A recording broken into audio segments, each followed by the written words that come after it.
É isso aí. Pessoal, beleza? Voltamos aqui para nossa reunião do SARI.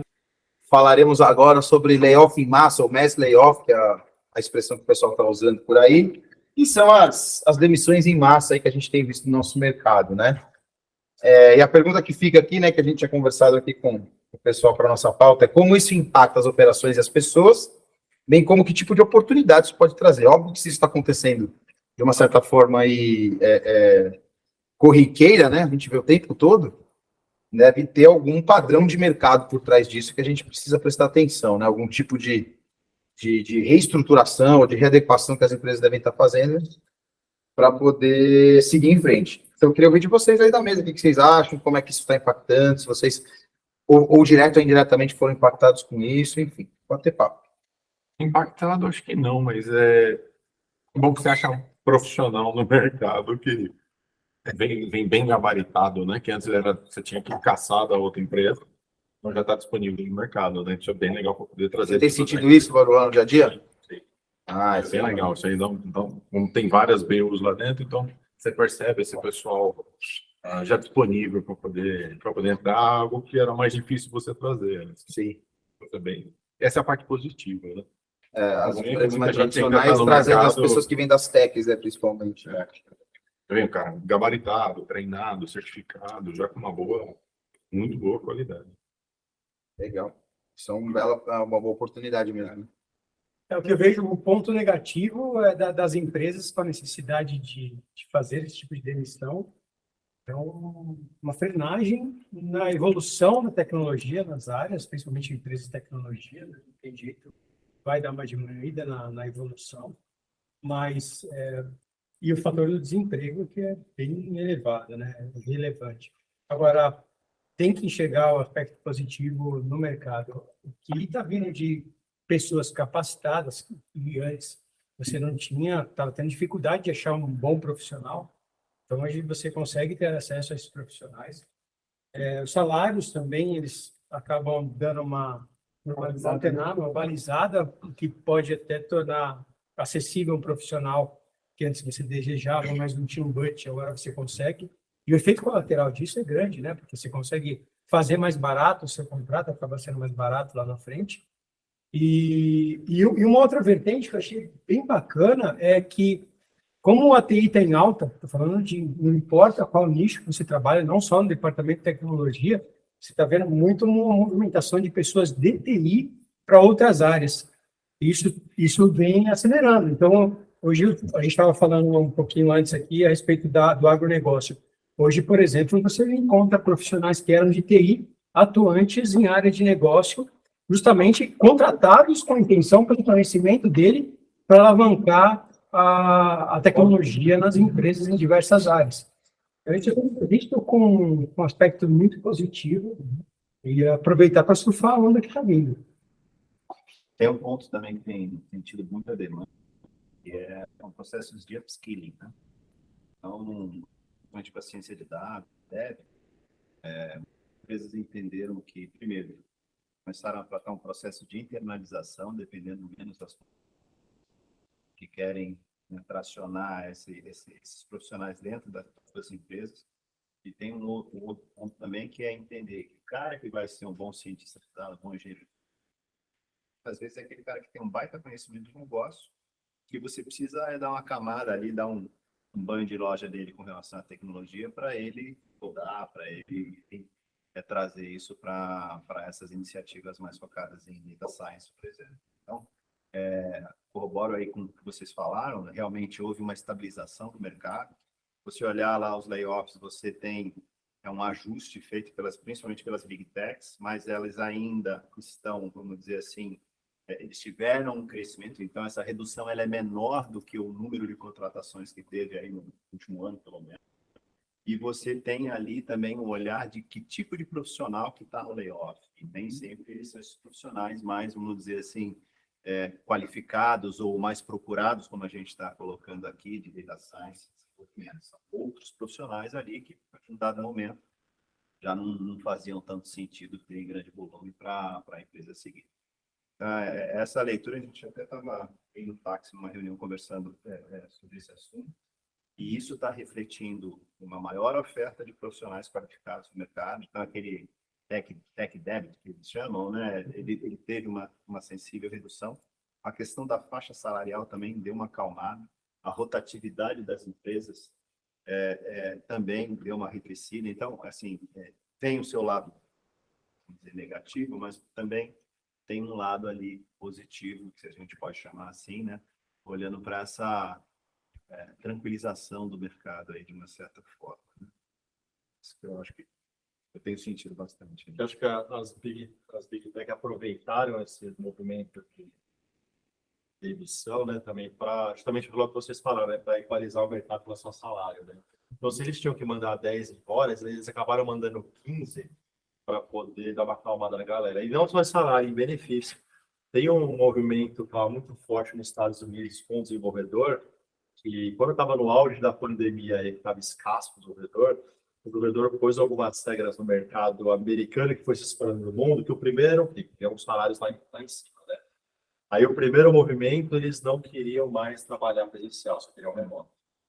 Aí o segundo movimento que teve foi que eles trabalhariam remoto e reuniões via Teams, ou seja, a ferramenta que for, não iam abrir a câmera. E aí eles estavam num terceiro movimento, quando aí começou os últimos layoffs, e eles não também queriam falar mais no microfone, era só via chat. E aí foi uma onda que começou a se espalhar, e nos Estados Unidos espalhou forte, e aí começou a ir para outros lugares. Então, assim, o mercado estava refém.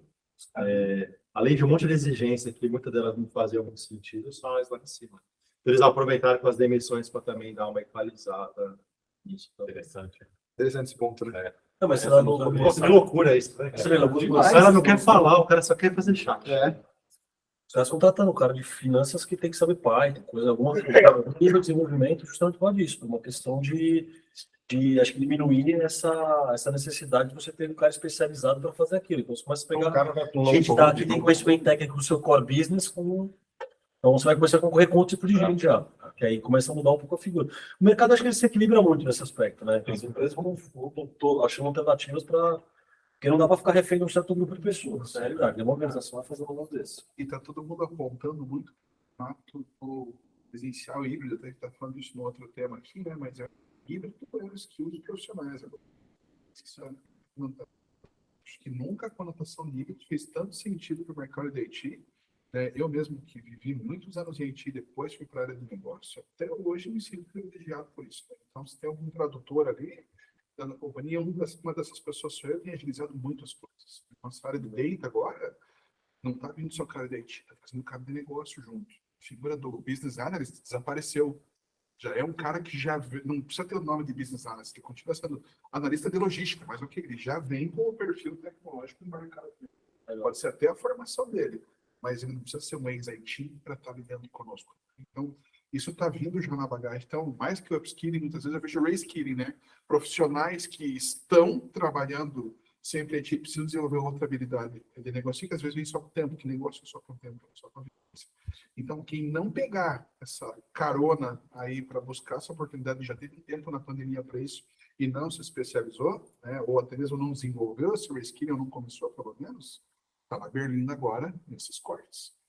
Então, isso vem acontecendo em várias empresas, é uma tendência, principalmente quem trabalha em multinacional está vendo impacto na Europa, inflação lá em cima, aqui taxa de juros, cada país está com o seu problema socioeconômico, e isso vai afetar as grandes companhias, não só a tecnologia. Né? E outra coisa que preocupou, na minha opinião, pouca gente deveria ter preocupado mais, foi o boom de 2 anos atrás que a gente teve, né? 400 novas vagas, 600 novas vagas. Né? Eu falava, gente, onde é que vai caber tudo isso daqui a um tempo? É isso aí. Né? Não dura. E tá aí a resposta, né? A gente que foi atrás do pote de ouro no final do arco-íris lá e... Não, eu vou ganhar o dobro lá. Olha que ele ganhou por um ano. Por 6 meses. Surfa onda aí, depois se capitaliza. Hoje você tem uma demanda grande ainda, olhando para a nuvem. Esses movimentos. O cara que conhece o ambiente de infraestrutura híbrida, consegue apoiar bem aí nesse movimento de go to cloud das empresas, parte de desenvolvimento ou de infraestrutura cloud native. Isso, por conta da movimentação que continua forte, tem bastante demanda e segurança.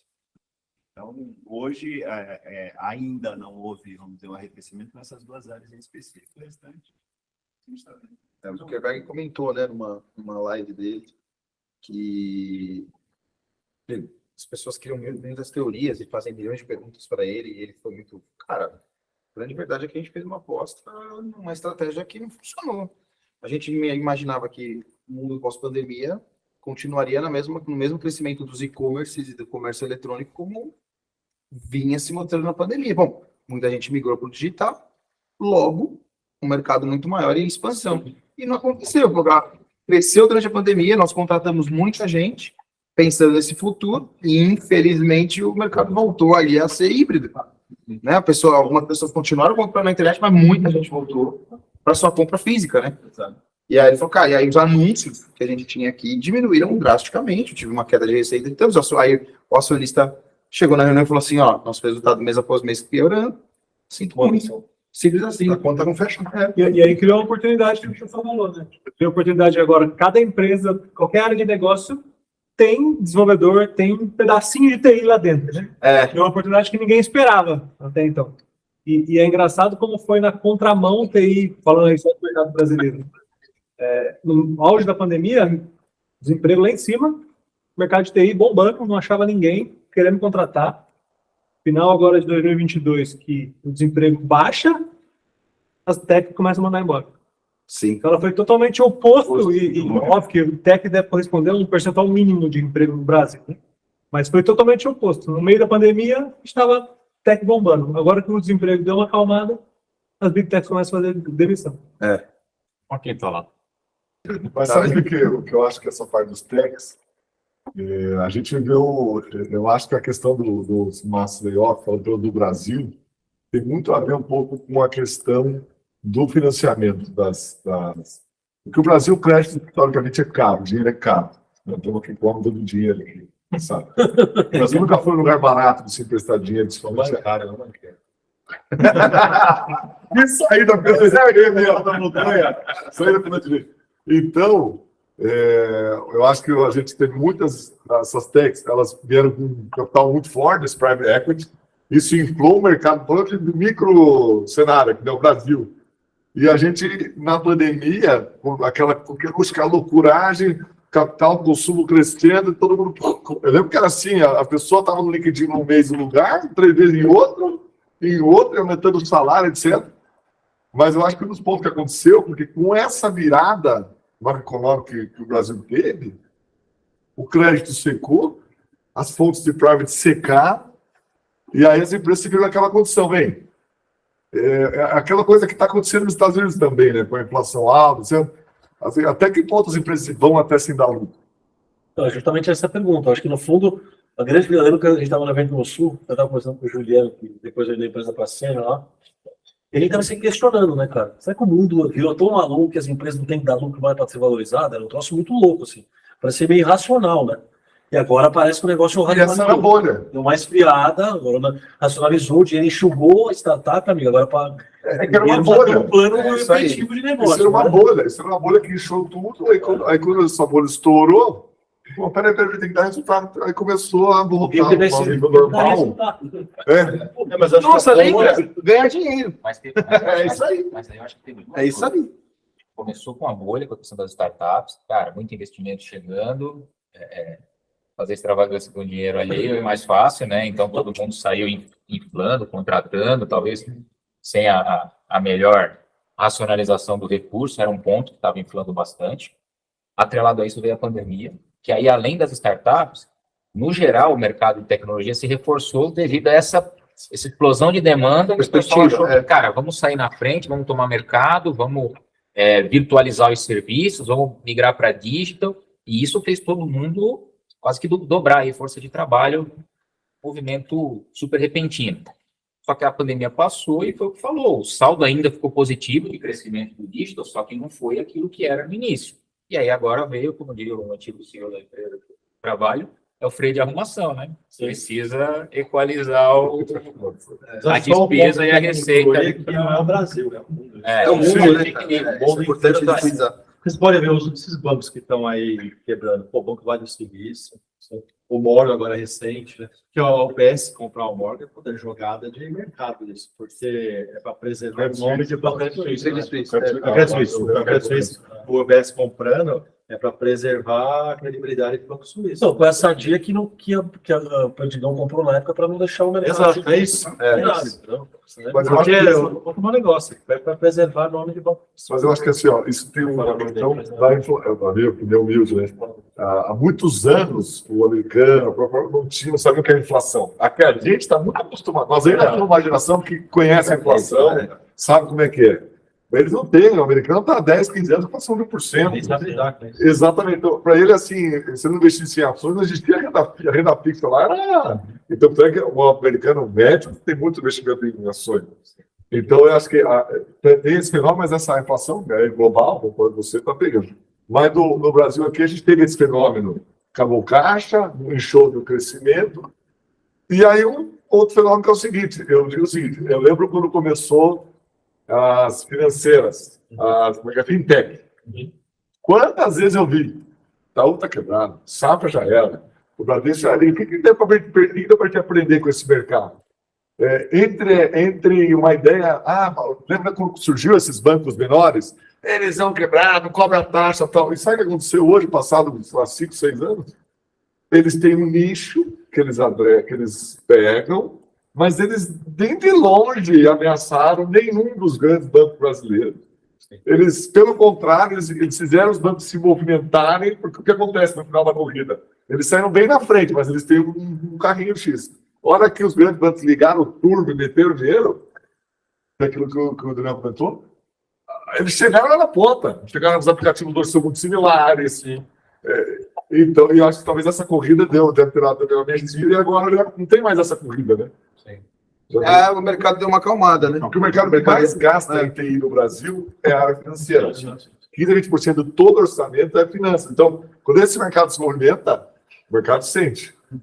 Se vocês pegarem as fintech, a maioria não tem dinheiro. Eu estava vindo para cá hoje, falando do case do C6. Sim. O C6 nunca deu lucro e não tem nem horizonte de dar. Nem horizonte de dar. É só prejuízo.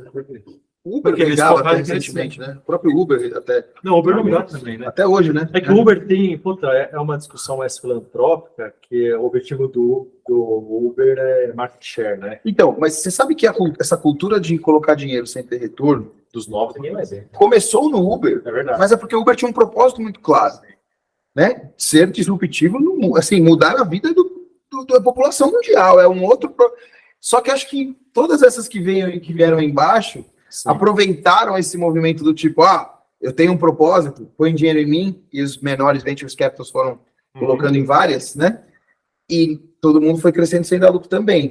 Só que o Uber tinha os investidores, eu até assisti a série de ponta a ponta dele lá na Paramount. Cara, era realmente os investidores colocaram dinheiro pelo propósito. Não, Ali o Uber é meio too big to fail, né, cara? Assim, aquele negócio assim, tem uma estrutura de serviço para a sociedade que você não pode simplesmente arrancar. Exato, igual a companhia aérea, né? Cara, Isso. você não consegue fazer isso. É igual a companhia Os aérea, caras né? vão ter que entrar para segurar o cara. E o valor de Mas mercado de locomoção no mundo todo é dependência aqui. Exato. Mudou a indústria automobilística, mudou um monte de coisa, né, cara? Indústria de locação de carros, aí mudou. É um assunto que eu também conheço com profundidade, mas bem superficial assim. O Uber, além da questão do market share, tem um outro conceito também quando você avalia empresa, que é qual é a dependência do mercado com relação àquele produto, né? E o Uber, um dos diferenciais que ele tem é que é o quê? Você, ao longo da sua vida, você usa o Uber durante muitas vezes e durante muito tempo, né? E são poucos produtos que estão assim. Normalmente, produtos são nichados ou por idade ou por segmento. O Uber é um negócio que pega muitas classes sociais, pega muita faixa etária, né? E é um serviço que você vai usar ao longo da vida inteira. Então, isso que faz o valor de mercado do Uber ser alto. Então, por isso que a Uber é uma das exceções, ela dá prejuízo, mas... E tudo bem. Só que acho que ela acabou levando essa cultura muito E aí, muito essa pouco empresa dela, meio né? quebrando. Mas agora o mundo realmente acordou, né, cara? Tem os conceitos, né, que o pessoal fala do unicórnio e tal. E aí, depois que parou esse negócio de investir em empresas sem dar lucro, começou a surgir outras nomenclaturas, né? A Zebra, não sei o quê. E aí o foco agora é o quê? Camelo, é Tem os verdade. outros nomes agora? Que o foco é o quê? A empresa tem que ser sustentável por causa do ESG e tudo mais, e ela tem que se pagar, ela tem que dar lucro. Não, é inadmissível investir numa startup que não siga esse princípio. Aí os bichos são outros agora, né? Zero, são outros bichos agora. Vocês acham que isso pode... Não sei se tem a ver com mass layoff, mas um off-topic. Será que isso pode atrapalhar um pouco a velocidade da inovação no mundo? Porque a molecada estava com muita sede de inovar porque tinha grana à vontade. Então isso incentiva, né? Tem dinheiro, vamos fazer ideias. Agora, tendo que dar lucro, naturalmente muitas startups morrem no papel. Só que poderiam ser outros Ubers da vida, né? E mudar o mundo. E aí, será que isso vai desacelerar também a Eu acho inovação? que porque quando você faz startup, você tem que ter um modelo de negócio, o business case, um modelo de custo. O papel é sempre que vai dar lucro. É que lá não vai dar. Sim. Não sei se você abre o negócio. PowerPoint você não aceita. Ou seja, você acha que as ideias vão continuar surgindo? Vai porque a grande, se não vai ser a fintech, a grande vai começar a investir. Né? A gente tem uma case aí, tem o ChatGPT, que era a nossa discussão anterior, né? Não foi uma startup.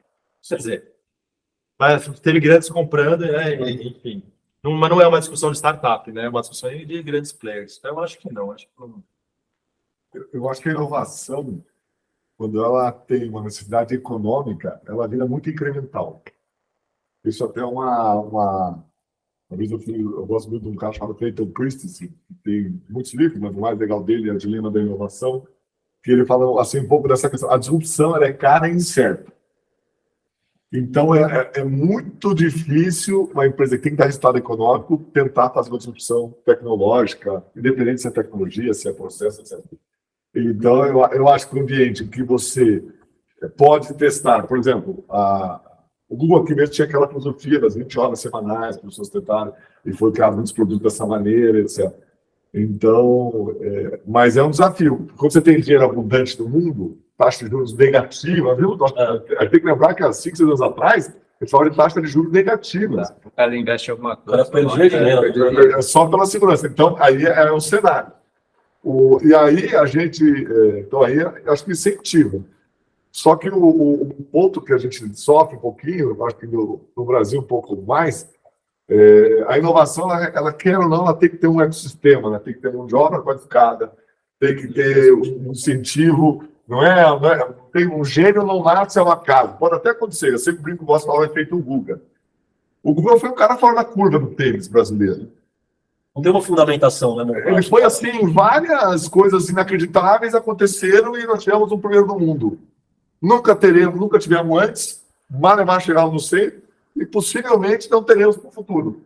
Por quê? Porque nós não temos um ecossistema, e você vê a Argentina que está aqui do lado, que tem a mesma condição econômica que o Brasil e tal, mexeu, tem o top 10. Sim. Del Potro, etc., aquele Schwartz lá, que está na Branca de Neve, uma cadeira que ele é bem baixinho. O Schwartz é um fenômeno.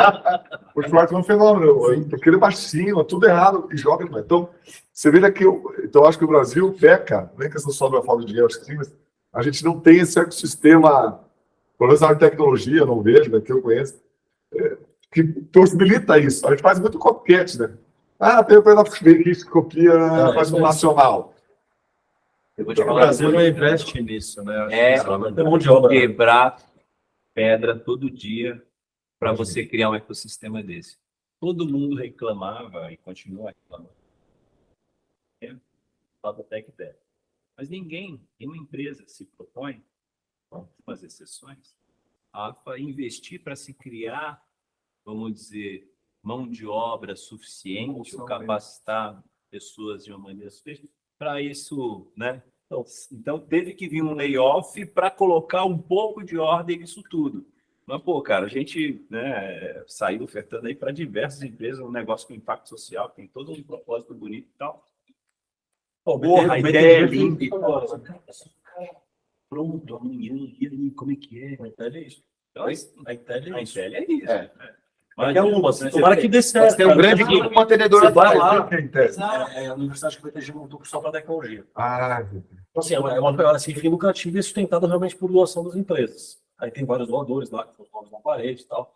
Se é uma coisa, assim, só tem um currículo baita inovador, realmente os caras, eles não para quem tem condição de pagar, pagam uma mensalidade que é cara, mas para quem não tem, os caras roubam a forma da bolsa. Então, na verdade, eles pegam os melhores caras de tecnologia do Brasil que saem da escola, faz o vestibular, passou no vestibular, tem o processo, são 3 etapas de seleção, e aí põe o moleque lá. Se o cara não tem condição, a gente vai dar um jeito de fazer com que ele estude ali. Aí ganha MEC, ganha não sei o quê, tem hospedagem, tem alimentação, tem lazer, pago pela universidade quando não tem condição. Mas é para realmente formar os melhores cérebros de tecnologia. Mas, cara, ali os caras estão com 300 alunos, então é um negócio que não é ano passado, é pouca gente. Mas é uma iniciativa que, se der certo, e aí o ponto que o Wagner falou, eu acho que a única solução para formar mão de obra no Brasil é deixar privado. Cara, o governo brasileiro não vai se preocupar com isso, não é agora, nunca foi e não vai ser no futuro, porque a população também não se importa. Então, assim, a empresa que no fundo está precisando daquela mão de obra é que precisaria fazer. É que hoje tem a barreira da língua, né? Eu falo muito pro Thiago. O Brasil ele ainda se sustenta como uma empresa de software brasileira, ela é competitiva ainda, porque é o português. Que ninguém fala e você não vai conseguir mão de obra lá fora. A hora que esse troço está estabelecido, assim, cara, tiver tradutor simultâneo de outra língua, não sei o quê, como já tem um monte de brasileiro trabalhando para empresa de fora que fala inglês, cara, não sei como é que se sustenta aqui. Você não tem escala para vender preço igual, você não tem capacidade de inovar, porque você não tem mão de obra local igual. Eu não sei como é que uma empresa brasileira de software se sustentará a hora que a barreira não for mais a língua, que a pessoa que usa precisa de um negócio em português. A hora que esse troço for fácil de você fazer, compilar, fazer um software ferrado ali fora, colocar em português para o cara que usar, cara, sinceramente, morreu. Nossa barreira hoje é a língua. A única barreira de entrada que a gente tem de concorrência de software é a língua, é o português. E lembrando que quem não tem essa barreira é super disputado e valorizado no mercado de trabalho profissional do Brasil. Muito capacidade de entrega, de adaptação, de improviso, que é natural do fora do horário, pensar fora da caixa, da solução. Eu tive um evento recentemente que a gente estava comentando sobre isso, estava comentando com uma empresa de quase Big Tech aí, tá depois do top 10 aí das Big Techs, e estava falando sobre terceirização de serviço lá nos Estados Unidos, que fala que é muito difícil de fazer, eles terceirizam muita coisa para a Índia, mas ele falou que, comparando a mão de obra para os projetos lá que eles executam, mão de obra terceirizada do Brasil entrega para eles um resultado muito melhor, só que eles não conseguem preencher essa demanda pela barreira da língua, então acaba tendo mais oferta lá na Índia, em outros lugares, de gente que fala o idioma do inglês, mas em termos de valorização do profissional, se aqui subisse um pouco a barra do idioma, seria um celeiro de mão de obra para o exterior gigantesco. Enorme. E aí gera um outro problema, que é o que você falou, como é que sustenta o mercado interno? Porque a demanda vai ser em termos de forte. tecnologia, Daniel, se isso acontecer, e acho que vai acontecer em algum momento, aí a gente vai ter que sobreviver comprando tecnologia de fora. Não tem muito o que fazer. E o tema que vocês falaram aí sobre a iniciativa privada, eu lembro que uma outra reunião, sabe, quando a gente ainda estava na época de falar da escassez de profissional, da dificuldade de contratar profissional, da corrida de salário muito absurda, que o cara júnior estava querendo vaga de pleno e exigindo um salário acima, porque você não tinha profissional, né? A demanda estava maior do que a oferta. A gente comentou um pouco disso, e realmente foi nessa tecla que o grupo bateu naquela ocasião, que a iniciativa privada precisa assumir esse papel social de ajudar na formação de mão de obra. Então, seja com parcerias e tal, e parar de ter aquele orgulho de, cara, eu formei um profissional para o meu concorrente amanhã ou depois contratar. Se todo mundo assumir esse papel, criar essa corrente, não tem mais o rouba-monte. Tipo, um cara vai sair daqui, vai para outra empresa, mas alguém que a outra empresa formou vai sair de lá e vai vir para cá, a coisa começa a ficar mais natural. Mas é um dos caminhos aí que a gente entende que são mais viáveis, dadas as limitações que a gente tem, governamentais e culturais do país. Aqui, pensar somente em governo resolver isso, daqui 50 anos a gente vai estar tendo a mesma discussão aí. Então, Exato. Esse lance da Intel que o Filipão levantou, né? A gente fez lá uma reunião do outro grupo, que foi por isso que a gente conheceu. Eu acho que ela resolve são dois problemas. Tudo bem, falta de mão de obra para as empresas, beleza. Você tem a vaga, você contrata, você bota lá e tal. Isso é uma coisa. Mas o que eu vejo na Intel ali, não é só formar para grandes empresas ou grandes iniciativas. Eles formam ali, acho que, grandes projetos de tecnologia nacionais, que dá para, de repente, criar coisas ali que podem fazer frente a tecnologias mundiais. Na verdade, os projetos entregues pelos alunos são projetos reais das empresas. Então, o cara talvez não coloque em produção, mas ele tem um problema na empresa dele e põe lá na faculdade, então ele é um parceiro, paga, e põe na faculdade para a molecada criar lá um software para automatizar alguma coisa na empresa que seja bom para o negócio. E, cara, algumas coisas saem e efetivamente vão para o mundo real. Então, também é uma possibilidade que você vai ter, como é nos Estados Unidos, né, cara? A parceria de iniciativa privada com as universidades. Você tem, na verdade, a universidade trabalhando para produzir produto que depois a indústria vai produzir, com o serviço vai ser consumido depois. Então, assim, a empresa também ganha. Né? Então, assim, é até estranho no Brasil você ter tão pouca participação da iniciativa privada na produção de conhecimento, né, de capital intelectual, porque, no fundo, o cara se beneficia também. Ele cria vantagem competitiva, cria serviço novo, cria produto novo, entendeu? Então, A disrupção que o brasileiro poderia ter está numa iniciativa como essa, mas é tão pouca gente, né? 300 alunos, vai, não valia nada. que ano que vem tenha 1.000, mas assim, porque está começando, mas é pouco ainda, né? Perto do que pode ter. E lá é a seleção da seleção da seleção. Lá é a seleção realmente da capacidade, né? Não é da grana. Se o cara não tem grana, eles dão um jeito de. Tem até um programa de padrinhos lá, um negócio interessante, né? Por exemplo, é por pessoa, às vezes, não é empresa. Então, sei lá, o Esteves, que é o presidente do banco, ele tem 10 afiliados lá, que ele banca do bolso dele, a faculdade da molecada, sabe? Passaram na prova. Assim como outros empresários, pegam do bolso e vão. E assim eles fizeram uma comunidade da galera que tem bastante recurso para poder viabilizar isso. E a faculdade é incrível, né, cara? Tipo, toda sustentável, os móveis são todos de madeira reciclada. Cara, o negócio, tudo é pensado para a pessoa entrar lá e sair de lá realmente um cara num outro nível. Assim. Então, assim, cara, só que são muito poucos, a gente precisava de mais daquilo ali. Né, cara? E as empresas, a gente tem, eu acho que um outro obstáculo que talvez eu vou ser cancelado por falar. É a opinião do Ulisses, né? Você vai ser cancelado ali fora. Não é a opinião do Vamp Safra, não é a opinião da HDI, talvez seja do Thiago, mas não. Não, acho que um grande desafio que a gente tem é essa geração que está vindo aí, a geração mimimi aí, que é difícil, cara, assim, é uma geração que não quer aprender a pescar, que é o peixe, quer ficar rico de uma hora para outra, quer entrar na empresa e ser o presidente. Eu nem vou me estender aqui muito, mas assim, eu tentei toda uma iniciativa pessoal para tentar ajudar esse mercado também, e eu me frustro a cada dia no sentido do quê? As pessoas não querem aprender a pescar, só querem peixe pronto. Dessa geração nova que está vindo, né? São poucas pessoas que querem aprender, querem se formar, querem lá talhar a pedra. Por quê? Qual é o exemplo que eles têm? Cara, tem exemplo de youtuber, tem exemplo de influencer, que 2, 3 meses está rico, andando de Ferrari. Então é isso que os caras querem. Então os caras querem focar em coisa... Quer acordar rico já, né? Dormir, acordar. E ficar milionário de um dia para outro. É diferente da nossa geração, né? E cresceu e falar assim, bom, eu preciso estudar, preciso me formar, preciso batalhar, preciso entrar no emprego, é uma geração que está com uma visão muito diferente, distorcida. E eu acho que nem é um problema do Brasil, isso é um problema meio... Mas no Brasil, com certeza. Porque uma educação de base boa até ajuda, né, Ulisses? A melhorar isso, né, cara? Ajuda. Eu acho que tem uma questão que também é um pouco dessa linha. Desafio. Eu vejo acontecendo em outros países também, até mesmo nos Estados Unidos, eu ouvi falar que isso está começando a... E assim, tem um modelo chamado ISA, que é você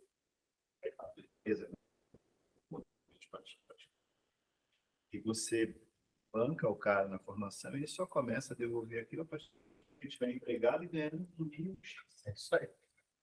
Cara, a gente teve muito problema de porque o cara, assim, tem uma cultura de não querer pagar. Ele se mesmo chegando no salário que aí ele começa a inventar 1000 defeitos, aí entra na... Cara, é complicado, né? Levando isso para o mundo, vamos dizer, acadêmico, assim, eu pelo menos não vivencio iniciativas, posso não estar enxergando uma outra que aconteça, mas assim, você vê nas universidades americanas, o cara que se forma lá, ele devolve aquilo para a faculdade de alguma forma, ele uma gratidão ali. Ele tem, ali ele investe, ele tem onde ele faz um aporte financeiro. As faculdades até mesmo que chega o cara, ó, e aí, agora que você está aí, né, dá uma força aqui para a gente estar com um projeto assim, assado. Cara, você vê até pouco tempo atrás, e acho que isso ainda continua, grandes universidades federais ou estaduais e tal, onde quem se formava lá eram pessoas da elite. Sim. E, você não vê o cara chegando lá, não, vamos bancar aqui um anfiteatro para a USP, um estádio para a Unicamp. não tem esse negócio de querer devolver e falar assim, porra, isso que eu me beneficiei, agora eu vou devolver. Então, assim, pô, tem um monte de iniciativa bacana, gente que vai, consegue se beneficiar desse modelo que ainda existe no Brasil, mas que lá na frente não. E isso é um problema do Brasil, não é do mundo. Aí é do Brasil. Nos Estados Unidos é muito comum, né? O aluno que se deu muito bem, ele voltar na faculdade até proativamente, né? É apoiado. Ele vai, volta lá, fala, quero uma reunião com o reitor, fala o seguinte, eu gostaria de ver aqui, o que eu posso fazer? né? Cara, É isso uma é muito evolução legal. de carreira para ele vê aquilo como um meio. Aqui não. Aqui É um tomara que eu investimento termine ainda. logo os próximos, tomara que eu termine os isso aí. próximos. Tá aqui o diploma e vou sair vender por aí.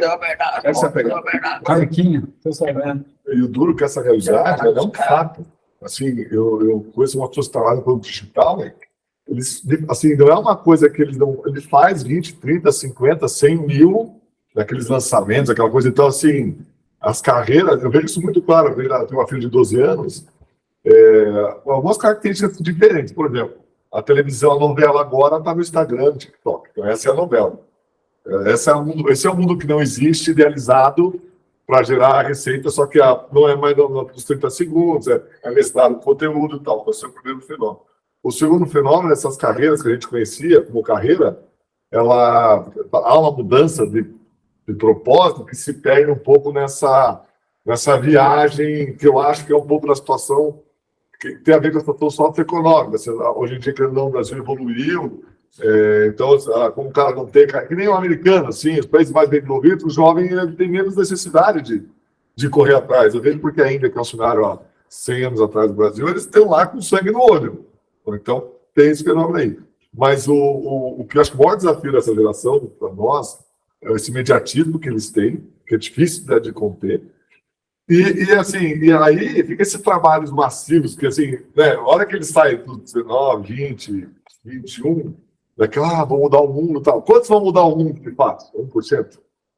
Os outros 99%, essa é a minha dúvida que eu tenho. Quando eles querem na real, que não chega 1%. Eles vão dizer assim, mas sabe, beleza, você pode mudar o mundo, né? O cara pode ser que ele seja o próximo. Mas a hora que ele fala assim, não, agora tem que pagar um boleto, tem que sair que também é um fenômeno, não saírem de casa. Eu estava vendo uma estatística, influenciadores, que pode falar que ganham dinheiro efetivamente no Brasil, são 400 mil pessoas. É um número grande olhando para o mundo, porque parece que o maior consumo de TikTok dessas coisas é Brasil e algum país da África. É Brasil, né? São os maiores consumos. E no Brasil, hoje, tem 400 mil pessoas que ganham dinheiro mesmo com isso. É muito olhando para o número 400 mil, mas é nada olhando para a população brasileira. Assim. E aí o pessoal se engana, né? O pessoal olha aquele negócio assim, pô, também... E desses 400 mil tem níveis de ganhos. Com tem certeza, os menores até os que realmente ganham para sustentar uma vida bacana, já é de mesmo esses. Por quanto tempo? Não, isso ainda tem e mesmo essa galera não é nem 1%, essa galera não é nada. É uma porcentagem. tipo o sonho do jogador de futebol. É isso. É isso aí. É igual Essa é essa coisa do funkeiro também. Verdade, A molecada só escuta aí que eles ganham rios de dinheiro. Quantos tem? Tem meia dúzia de milionários, né, funkeiro? E quantos funkeiro existe de fato? E a gente falando de empresas aqui, né? Tem um tempo todo mundo arriscando. Empresa unicórnio, que a gente falou aqui. A gente mudou o camelo. Reflete muito o que o Claudinho falou aqui. A busca pela realidade. O próprio conceito da empresa camelo, acho que eu li cara com a gente falando da empresa camelo, né? É que ele existe e sobrevive com poucos recursos no deserto. Esse é o conceito. Então, olha a primeira condição de uma empresa camelo. Realmente ela existe, ela é real, não é um sonho. Tem um reservatóriozinho dela aqui. Tá aqui, preto no branco, tá aqui escrito quanto ela pode. Acho que o camelo, inclusive, até, na verdade, acho que a diferença do zero pro camelo é que o camelo até ele sobrevive com recurso escasso. Isso, exatamente. Isso É um sobrevivente. É um sobrevivente. Mas o sobrevivente, o personagem de bicicleta estava saindo. Aí, ó, viu? Então, essa pegada, né? Até quanto o cara ainda tá no pensamento, ele ser um unicórnio da vida dele, eu sou o cara do sonho, que vai virar um youtuber, que vai virar. E quando ele pensa, não, eu tenho que ser camelo, aí já foi. Aí já passou, já perdeu um pouco. Aí, às vezes, o cara vai pensar nisso com 25, 30 anos. Aí, o pai dele fala, ei, filho, vai sair de casa? Não, pai, nunca ninguém me falou nada. Aí já... Então, a coisa tá apertando. O desafio é muito grande. Claro que não dá para generalizar, tem muita gente boa, né? Mas depende muito de onde ela já foi forjada, né? Os valores que ela tem, as crenças que ela tem. Agora, do contrário, concordo, tem esse desafio essa nova geração para fazer, não só por tecnologia, mas porque a impressão que dá é que não existe mais o emprego. Existe, eu dou ao empregador a possibilidade de me ter dentro da empresa dele. Vai invertendo esse valor. E a gente tem que tomar cuidado, porque essa relação de pagamento só acontece.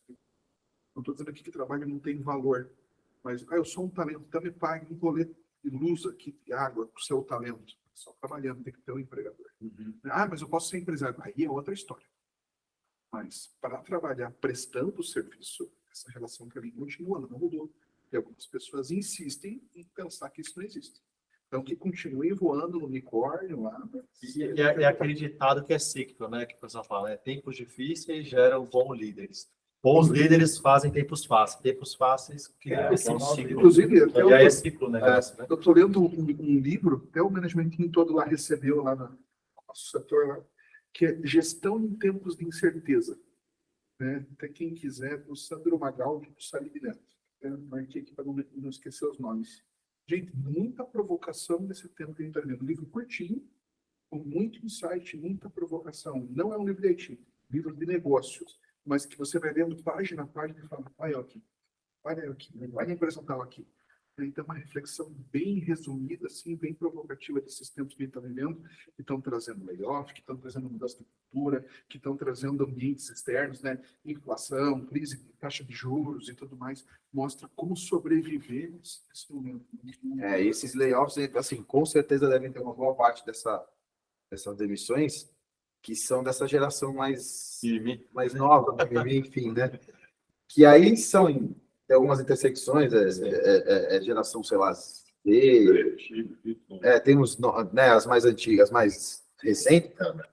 E aí são galera, tava conversando isso com o meu irmão, né, que trabalha numa Big Tech, e ele falou, cara, e ele já mais da nossa idade, mas ele falou, cara, a galera jovem era o primeiro trabalho, então eles entraram lá já estagiando, depois eram trainees, hoje já estavam numa posição bacana, e de repente eles são mandados embora.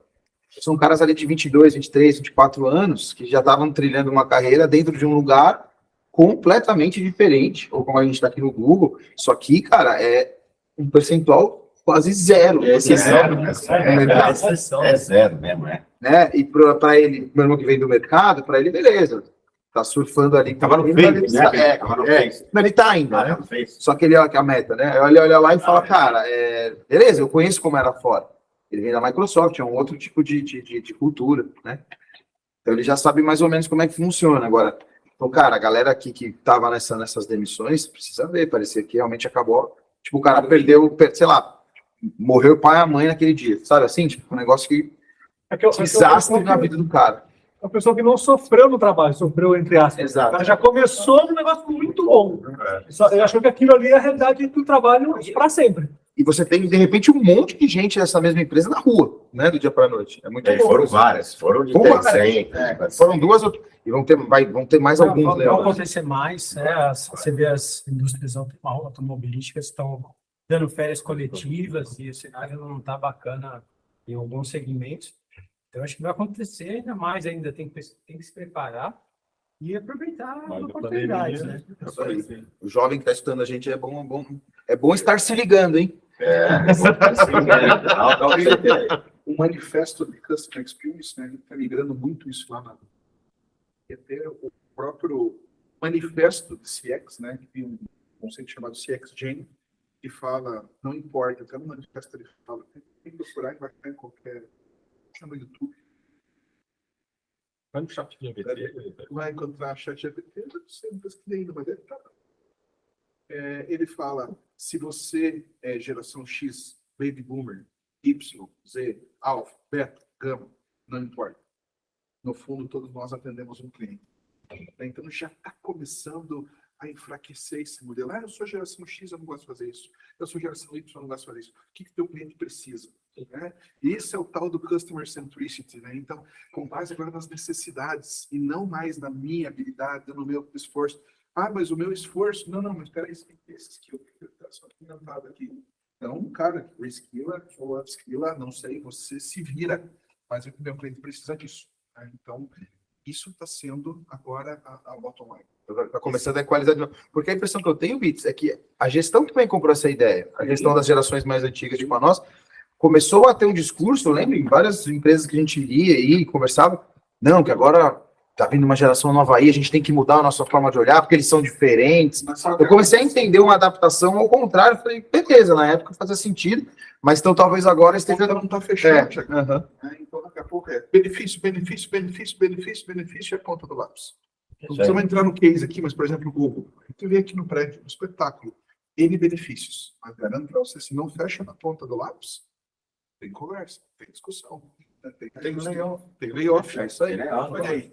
Né? Então, gente, tem que fazer sentido. Então, a forma como a gente canaliza, que bom, né? Seria bom se todo mundo satisfazesse suas necessidades dentro do seu trabalho e tal, mas nem sempre foi assim, e não vai ser assim. E aquela velha máxima também, não é o que nos trouxe até aqui que vai nos projetar lá para frente. Está mudando as coisas.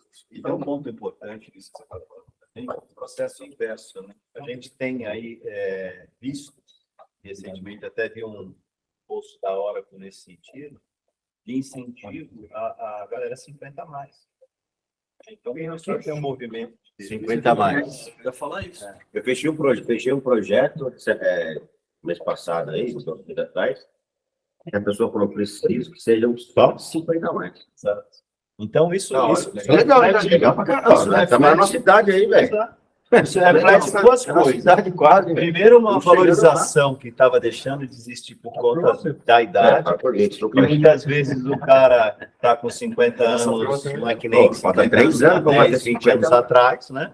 O cara ainda tem lenha, tem conhecimento, tem uma série de coisas que ele pode trazer, inclusive até mesmo essa questão do pensamento da geração, de algumas formas de encarar as coisas. É que é o ciclo de volta, né? Tudo Exato. foi bom lá atrás, é bom hoje também. Então, e hoje, assim, o cara tem experiência. Um cara que lá atrás, 40 anos, a galera já metia um X nele, hoje esses 40 virou, sei lá, 60. Virou. Então, o cara tem, né, espaço, ele tem saúde, ele tem energia para tocar o dia a dia. Inteligência emocional. E eu acho, São pontos exato. importantes. Paciência E eu para acho escutar. Bem menos suscetível a burnout. Eu acho bacana, porque olhando para a questão da diversidade, que aí tanto se fala, é importante você ter esses diversos sabores aí, do cara que é mais novo, do cara que, né, tem mais idade. Responsabilidade. Essa mescla é muito Essa forte. mescla é boa, então você tira coisas boas daí. Então eu vejo também, assim, em alguns momentos surgindo essas oportunidades que eu acho super E no nosso núcleo, isso que tu fala é super importante, porque no nosso núcleo, grandes migrações, de grandes soluções aí, dependem de uma base que a nova geração não tem. Né? Onde nasceu o conceito de tabela? Sempre a tela foi coloridinha, sempre teve mouse, sempre teve. Nem sempre foi assim, sabe de onde foi criado isso? Sabe o que é uma coordenada de tela? Isso faz diferença para grandes migrações. Eu já vi grandes migrações fracassarem por questão de falta de conhecimento de base. Né? Tem que voltar ao disaster recovery por falha da base e trazer, não, vai ter que contratar uns dinossauros aí. Sim, Mas compara o notebook com o tablet. Hoje a galera mexe muito mais no tablet, não sabe mexer no notebook, pô. Isso aí. Tá mexendo. Porque nasce com o negócio na mão já. É isso aí, sabe? Pronto, e se estragou, não conserta, Mouse. instala. Fala, minha Se filha, instala, troca. filha, você não tem mouse? Rapaz, que mar é mouse, não quer mouse. O mouse eu não consigo ficar sem mouse. Né? Para gestão de projetos, e não tô rasgando cartilha aqui de PMI, nem de Agile, Scrum, nada. Mas senioridade não está na certificação do cara, está nas experiências. Então, isso pega muito num projeto grande. Né? É porque na gestão de risco lá o cara não vai conseguir mapear nada. Não Nem sabe o que é isso. Vamos ver. Vai saber. Então, acho que aí está o valor. E não daqui a pouco atribuir, é uma nova geração que está vindo e tal. Não, essa geração nunca deixou de estar aí. O mercado não estava dando bola para ela. Né? E, na verdade, estava focando num aspecto mais, talvez, social, tentando se adaptar se essa era uma onda boa a ser surfada, e está chegando o tempo em ver que não. Que essa conta não está fechando e que precisa, de novo, a gente traz para a mesa o híbrido, né? Vai ter que ter um pouco dessa geração, mas vai ter que ter um pouco dessa outra geração aqui. E isso, na verdade, é equidade daí, não só de gênero. Eu acredito numa equidade cultural, né? Vai ter que ter Um exemplo que todo mundo conhece aqui é os times de futebol. Você percebe que o time está acoplando a galera da base, está crescendo, mas tem uma espinha aqui que te conhece, sabe jogar bola. É diferente. Eu dei esse exemplo esses dias lá também. Mesma coisa, pô. A gente tem bagagem, velho. Não é uma certificação que a gente faça ou não que a gente não vai conhecer. A gente tem bagagem. Os caras monte de certificação, mas onde você utilizou? Pessoal na prática, isso Na prática, os caras não conhecem, cara. Se você pegar os times de futebol, Tá né, bom. que ganhou o Mundial, são os lá de trás. Ah, só o Palmeiras que não, mas todos os outros. Todos os outros são pra trás. Não, mas é isso, cara. Mas se você mesclar, você pega o Curica. Curiquinha, tem velho lá, ninguém ganha nada. Só tem os caras que jogam meio tempo, velho. Não dá, mas tem dureira, né? Não, né? Cara, o Felipe não vai jogar, cara. Você não sabe que é luzinha. O Curica é 15 por 15 para os caras jogarem. Eu não aguento. Não, é bom. Mas é real, cara. Tá no momento bom. Mas é real, você não consegue, você tem que mesclar. Essa mescla é interessante. Você traz uns caras ratos, uns caras falam, caralho, olha o moleque daqui lá. O cara tá manjando, o cara, é isso que eu queria escutar do moleque de cidade. Você pega um cara que já conhece, um baby mover, que nem nós aí, o cara fala, ó, peraí, ó, não foi. Cara, os caras se ajudam, você fala, caraca, o cara trouxe um negócio, que eu trouxe outro, deu certo. Essa squad eu acredito. Agora, essa squad, mesmas pessoas com o mesmo perfil que saíram junto da faculdade, essa é a nossa squad. Essa eu não acredito. Eu também A squad não é só multidisciplinar, né? Mas vocês veem como que isso está em temperaturas diferentes, né? Eu vi saiu uma matéria aí na Forbes, Carreiras, matéria no LinkedIn rapidamente.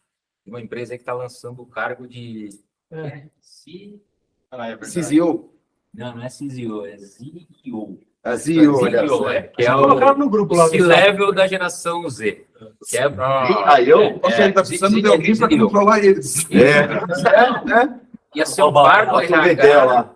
e começar umas iniciativas ali, enfim, para a relação com a geração Z, que está com uma média de troca de emprego a cada 3 meses aí, que é o job, ou uma coisa do gênero. Então, tem esse viés de, nossa, de continuar, temos que nos adaptar, aprender a lidar com essa geração e tudo mais, que já era o discurso inicial que a gente ouviu. Mas eu, particularmente, até falava isso para alguns amigos, que é uma coisa que vai de encontro aí, era uma opinião particular, mas eu vejo aí, agora tem alguns fatos aí que corroboram, que isso que o Wagner falou. Eu falava, cara, eu vejo que a preocupação que as pessoas de 50 anos de hoje, ou de alguns anos atrás, ou de 45 mais, aí, tinham em relação à carreira, em cara, putz, eu passei dos 45, o mercado começa a se fechar, começa a ficar mais difícil, começa a ficar mais escasso. Eu tenho a impressão que daqui a uns anos, isso tende a mudar um pouco. Porque a diferença de cabeça, realmente, assim, de perfil dessas gerações, ela está tão grande, que quando a galera atual aí da geração Z for maioria nas empresas, se não tiver essa mescla, não tiver um cara lá dos seus 50 e pouco, com outro mindset, que é aquela pessoa que é um pouco mais resiliente, que já tem uma visão mais ampla, que consegue assumir mais do que uma coisa, que não é só focada num job description, só num propósito, mas que, enfim, tem um pouco mais de resiliência e consegue conciliar as coisas, para dar um norte ali e ser um alicerce das squads ou de determinados projetos, eu tenho uma impressão que esse profissional ele vai se tornar cada vez mais necessário à medida que os anos passarem. Então, eu acho que vai um pouco de encontro com isso que o Wagner testemunhou aí desse projeto que ele falou da Oracle aí. E eu acredito que nos próximos anos isso vai se tornar uma tendência, justamente para conseguir fazer um contraponto. Mas é que nem é o que vocês falaram, acho que a analogia do Jardim é a melhor. Time de futebol é uma analogia perfeita. Você não consegue ganhar campeonato só com veterano, mas você também dificilmente você vai ganhar tem campeonato. Tem que botar alguém para correr, tem que ter um quarterback lá para lançar certo. Tem horas que quer pensar, tem horas que quer passar. Botar um cara para botar no chão. O futebol americano é igual também. Os caras não trocam na defesa, defesa é só defesa, mano. Então o time sabe o que tem que defender. É o time. Tem moleque, tem cara. O quarterback tem que ter um cara bom para lançar a bola pro cara. Tem que ter um 10 do futebol lá para falar: corre aí, moleque, vai, leva a bola e sai correndo. E a gente também tem que trabalhar, faz aí, rola aí. Tem que ter uns caras desses. E não quer claro, não quer dizer que a gente não aprenda também com eles, às vezes. Quem está ouvindo a gente ou assistindo, né, estão implodindo, bando de dinossauro implodindo. Claro que eles estão se defendendo. Gente, isso não é uma guerra. Né? Isso de novo, o Otto comentou na hora do almoço, né? Cocriar com diversas experiências, né? Um serviço mesmo, que a gente presta tem 2 lados, né? O de quem está prestando e de quem está recebendo, né? E como é que vai fazer isso se não tem nada capitalizado atrás, né? Então é importante, se alguém está balançando a cabeça, nos ouvindo, tá? Sinta-se à vontade em criar seu contraponto e tal, mas a intenção é estar conosco, não estar em times distantes. A gente fala muito de experience, né? A experiência do usuário. A molecada vai falar que é experiência, tudo remoto. Não quer nem ver o cara, vai lá. Isso é diferente, tem que ser um tete-a-tete aí, né? Então, e, bom, em relação a essa questão aí da idade, né? A gente nunca teve tantas gerações trabalhando junto, né? Como a gente tem agora. Então, naturalmente, não tem como essas gerações trabalharem separadas. Essa é a grande verdade. Se tá todo mundo trabalhando, galera, vamos, né, botar a mão na consciência e tentar fazer equipes de alta performance com multi-idades, multidisciplinas, multi-áreas e assim vai, né? E até dificultar a decisão das empresas, né? E agora, o que eu faço nesse layoff? É isso aí. Possível É determinar aí que é chegar, começa a chegar, começa a ter mais dificuldade, que acaba tirando da minha squad e do meu time, isso se torna quase que impossível. sobe a barra, né? E daí começa o quê? Transformando em resultado, talvez nem tenha layoff. É isso Vai aí. aumentando produtividade, vai aumentando faturamento, vai fazendo mais sentido e deixar para outros lugares essa O lucro chega, né? Show de bola. Então tá bom. Bom, mais um papo bacana aí, galera. Obrigado demais pela presença de todos. A gente vai se despedindo aí do nosso público. O pessoal que tá aí no canal, não deixa de curtir a gente, deixa seu comentário. Se tem qualquer contraponto, como o Vitor acabou de falar, deixa escrito aí seu comentário, sua sugestão, sua ameaça, o que você quiser fazer. A gente tá... Valeu, galera.